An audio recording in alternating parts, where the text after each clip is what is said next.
সাধারণত কেমিস্ট্রি ল্যাবরেটরিতে যারা কাজ করে তাদের ক্ষেত্রে দেখা যায় অনেক সময় দেহের কোনো অংশে অ্যাসিড অথবা ক্ষার পড়ে সেই জায়গাটাকে ক্ষত তৈরি করে। তো এই অ্যাসিড দ্বারা ক্ষত হওয়াকে বলা হয় অ্যাসিড বার্ন এবং ক্ষার দ্বারা ক্ষত হওয়াকে বলা হয় অ্যালকালি বার্ন। এই অ্যাসিড বার্নের ক্ষতিকারক প্রভাব এবং অ্যালকালি বার্নের ক্ষতিকারক প্রভাব আজকে আমরা জানবো। তো দেখে নাও অ্যাসিড বার্ন অর্থাৎ এই অ্যাসিড বার্নের ক্ষতিগুলি কি হয়। প্রথমে দেহের কোনো অংশে পড়লে সেই দেহের সেই অংশে জারণ এবং বিজারণ এবং ধীরে ধীরে সেই ক্ষয়ীকরণের মাধ্যমেই তার প্রোটোপ্লাজমিক বিষক্রিয়া তৈরি হয়। অর্থাৎ দেহের উপস্থিত সেই সমস্ত জায়গার যে কোষগুলি রয়েছে সেই কোষগুলির মধ্যে থাকা প্রোটোপ্লাজমিক একটি বিষক্রিয়া তৈরি হয়, অর্থাৎ প্রোটোপ্লাজমগুলিকে নষ্ট করে দেয়। এই প্রোটোপ্লাজম ক্ষয় হলে সেই কোষগুলি একেবারেই অর্থাৎ সম্পূর্ণরূপেই মারা যায় এবং সেই মৃত কোষই ওইভাবে থেকে যায়।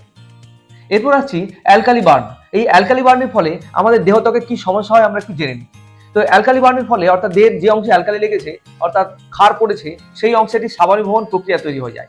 এই সাবানীভবন প্রক্রিয়ার কারণে দেহের ওই ত্বকে উপস্থিত যে সমস্ত স্নেহজাতীয় পদার্থ ছিল সেই স্নেহজাতীয় পদার্থগুলিকে শোষণ করে নেয়। শোষণ করে নিয়ে সেখানে একটি ক্ষারকীয় প্রোটিনেট তৈরি করে। এই ক্ষারকীয় প্রোটিনেট কি করে, দেহের যে ওই কোষগুলির কার্যক্ষমতা সম্পূর্ণরূপে নষ্ট করে দেয়। তো এর প্রতিকার কি? দেহের কোনো অংশে অ্যাসিড পড়লে বা ক্ষার পড়লে সেক্ষেত্রে আমরা কি করব?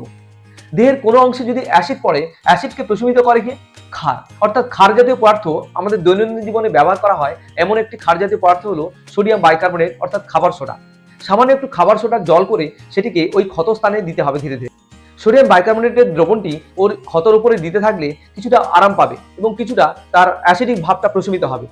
আর দেহের কোনো অংশে যদি ক্ষার পড়ে সেই ক্ষারকে প্রশমিত করতে পারে অ্যাসিড। অর্থাৎ আমাদের দৈনন্দিন জীবনে ব্যবহৃত অ্যাসিড এবং সবথেকে গুরুত্বপূর্ণ অ্যাসিড হলো লেবুর রস। এই লেবুর রসে দ্রবণ করে সেই ক্ষতস্থানের উপর ধীরে ধীরে ঢালতে হবে।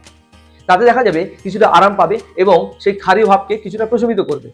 এরপর এই প্রাথমিক চিকিৎসা করে বাড়িতে রাখলে হবে না, সেই রোগীকে অতি দ্রুত কোনো চিকিৎসা কেন্দ্রে তার উপযুক্ত চিকিৎসার জন্য নিয়ে যেতে হবে। আমি এই সমস্ত তথ্যগুলি বোর্ডে লিখে দিয়েছি, এটিকে তোমরা স্ক্রিনশট নিয়ে রাখতে পারো।